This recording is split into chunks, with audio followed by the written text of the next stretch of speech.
Hello, Doctor Who fans. May I be the first to wish you guys a very happy Christmas. I hope every Doctor Who fan's got hopefully got the Doctor Who goodies they've got. Whether it's a calendar, whether it's an annual, whether it's any of the past DVD releases, or even Doctor Who season one, which I'm sure most of you probably got your hands on that today.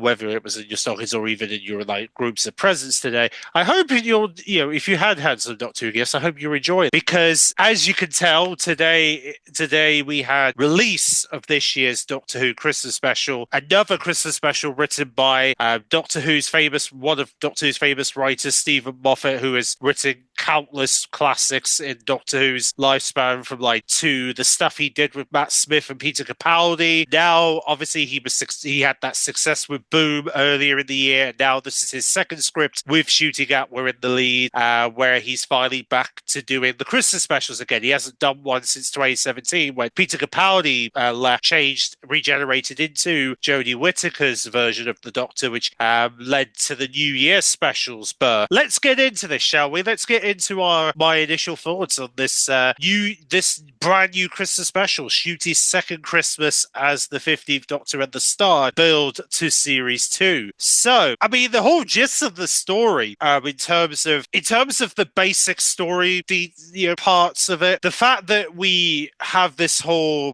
plot where someone gets tied up to gets locked, sort of handcuffed to a briefcase, which is something that it's one of those things, isn't it? Especially in action movies, where you would have this plot where someone would be tied up to a suitcase that contains documents, and that's usually in like action films like James Bond and stuff. You would see that type of thing. In this instance, it's more of, I mean, at first you would look at it and be like, oh, this is like a James Bond thing. It's not actually like that, actually, because it's actually the opposite of what you may think in terms of like Bond statistics. It's actually the briefcase was holding a star that was trying to sort of build up its energy, pretty much. I mean, because obviously it takes a long time to build a star.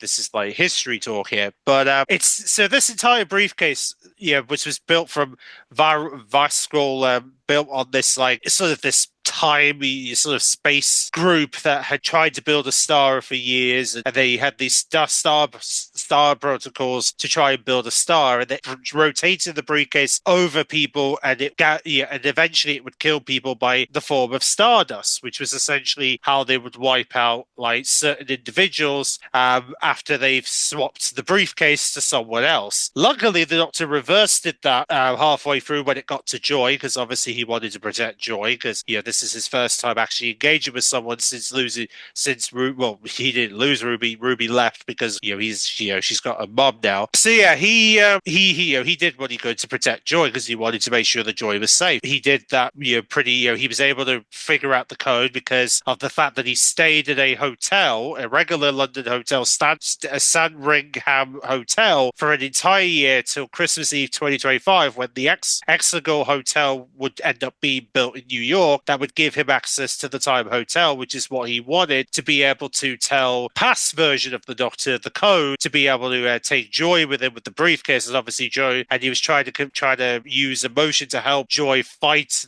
whatever was controlling her through the briefcase. And as soon as that briefcase came off, no one's in control, and the Doctor could finally figure out what was going on with this briefcase. And he tried, and obviously the briefcase would then get eaten by a dinosaur at one point, so they were trying to find a calculation to be able to get the briefcase back, which luckily leads them into the cave, pretty much a cave of sorts, which they would have to pull by a rope. And then eventually, as they obviously he would have to go through like a train from back in time, be able to pull that thing out of the pull the stone to be able to see the briefcase. But luckily, Joy would do the smart thing, considering she talked about losing her mother. Losing her mother on Christmas Day.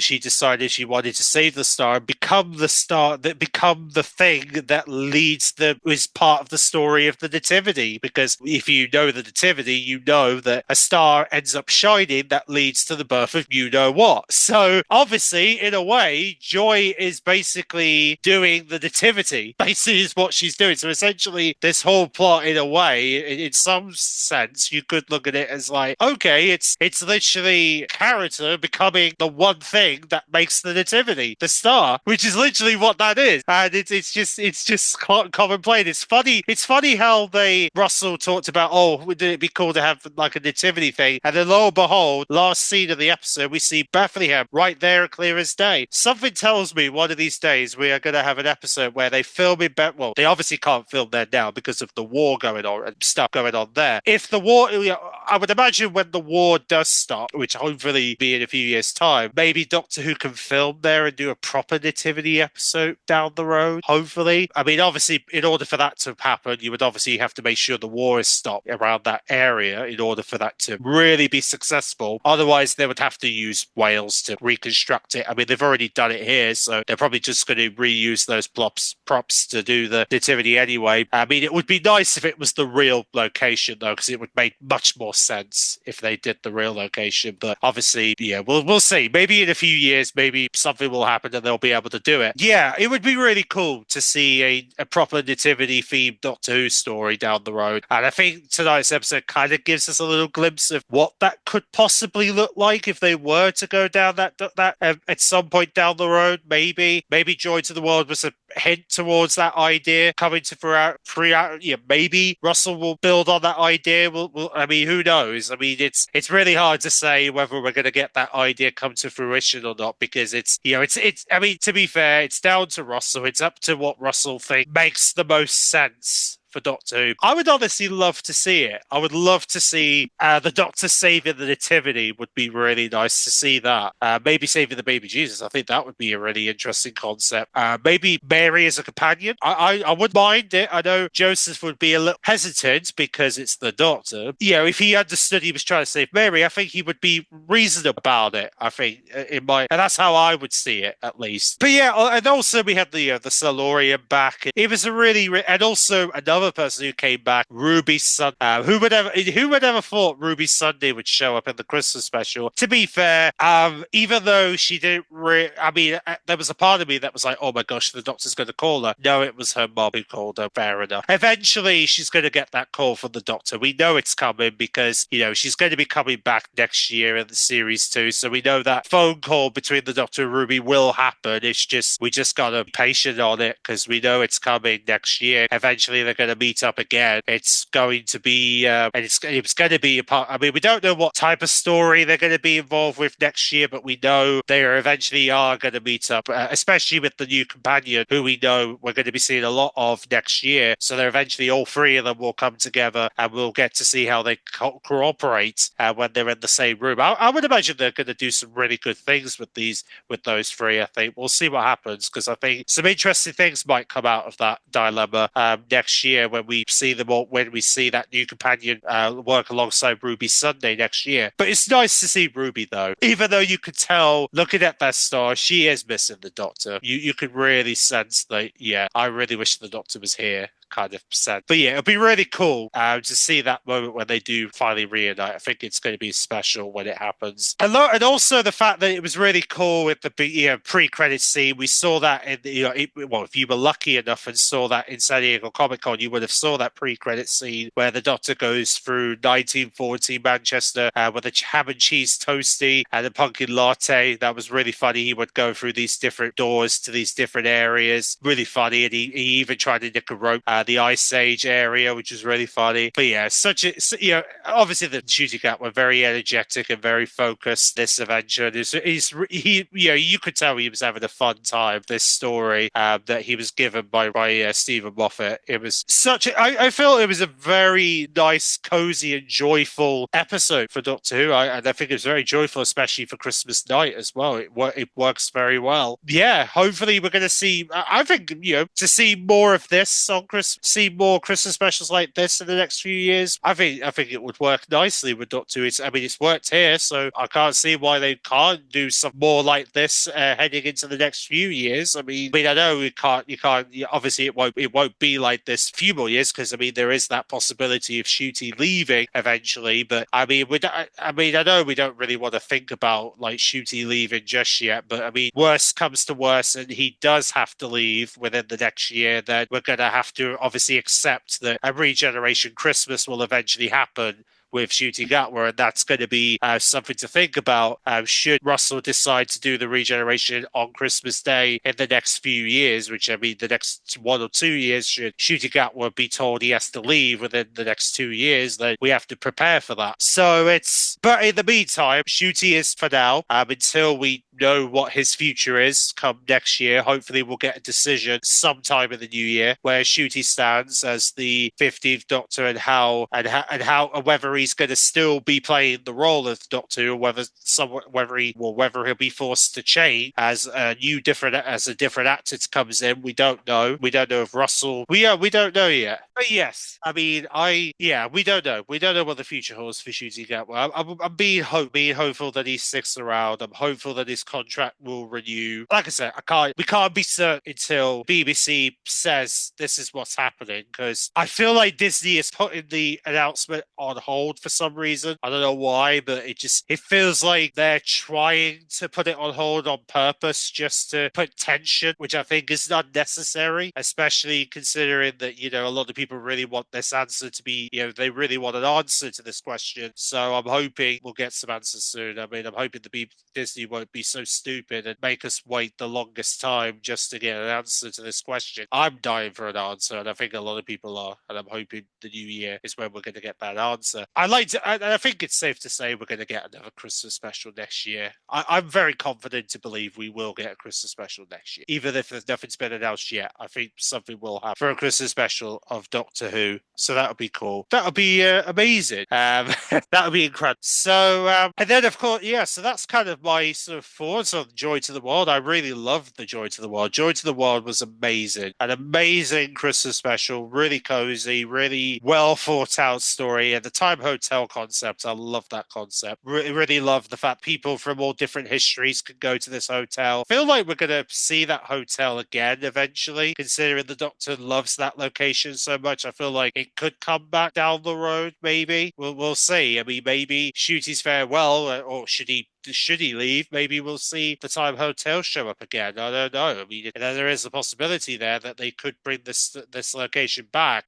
Should it be very popular, then maybe we'll see it again. We obviously can't this review by not talking about the Series 2 trailer. I mean, what a very interesting way to start teasing Series 2. First things first, I mean, you've got this very first scene in the teaser trailer that kind of feels like a force field. Okay, maybe not a force field, but more like someone's possessing the Doctor's mind, or at least control, or try to send brain waves to the Doctor's mind, and the camera keeps flashing every time the Doctor's looking right at us, like he's having this like nightmare. He's having these weird visions in his head, which I don't know what that. I mean, it could mean any multiple things.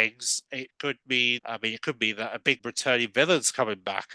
I wouldn't be surprised if that theory ends up being. I mean, it could be the returning villain. It could be. It might just be a brand new villain who has the ability to do such thing. I mean, it's very interesting, nevertheless, that they showed that at the top of the teaser, because it makes you wonder: is someone controlling the Doctor's mind? And if they are, how are they doing it? That's the part that I'm interested in: is how are they doing it? Because not many people are able to do that. So I'll be interested to see who controls the Doctor's mind and who is actually sending these signals into the Doctor's mind that makes him afraid. Should be very interesting. And then you have like shots where looks like Star Warsy, with like the vehicles fighting each other in a futuristic town, which definitely feels very Star Warsy from what they showed off. And then obviously you got the new companion moaning to go back. So kind of judging from her like tone of voice, like I'm starting to get this vibe she's not going to be too. She's going to be very hard to please, which is kind of the impression I'm getting from her scenes so far. It makes it sound like okay, she might be, but yeah. So it's really I'm kind of getting the impression from the new companion that she is going to be very hard to please. From the way she reacts to the Doctor, the way she was very angry about being taken away from a certain area, makes me think she's going to be one of those characters that it's going to take a while for her to warm up to the Doctor kind of character. We've had this sort of thing before, Donna Noble, so maybe something along those lines. Yeah, I mean, or maybe it just might be for one episode, but it's just the impression I'm getting from that teaser as the way she's reacting to like take me back home right this moment sort of response is kind of make me think, okay, yeah, she's going to be similar to Donna Noble in a way, from how she's reacting, how she's looking very like serious at the Doctor in regards to the Doctor taking her away. And then you've also got this shot in one of the in this teaser where the Doctor is floating on a machine outside, which makes it sound like it's a sort of like a death situation, like he's out there and he could end up falling at any moment. Like it's very scary stuff right there. Like for a Time Lord to fall from that height, it's almost like you're going to regenerate if you fall off sort of situation. So I'm very intrigued to see how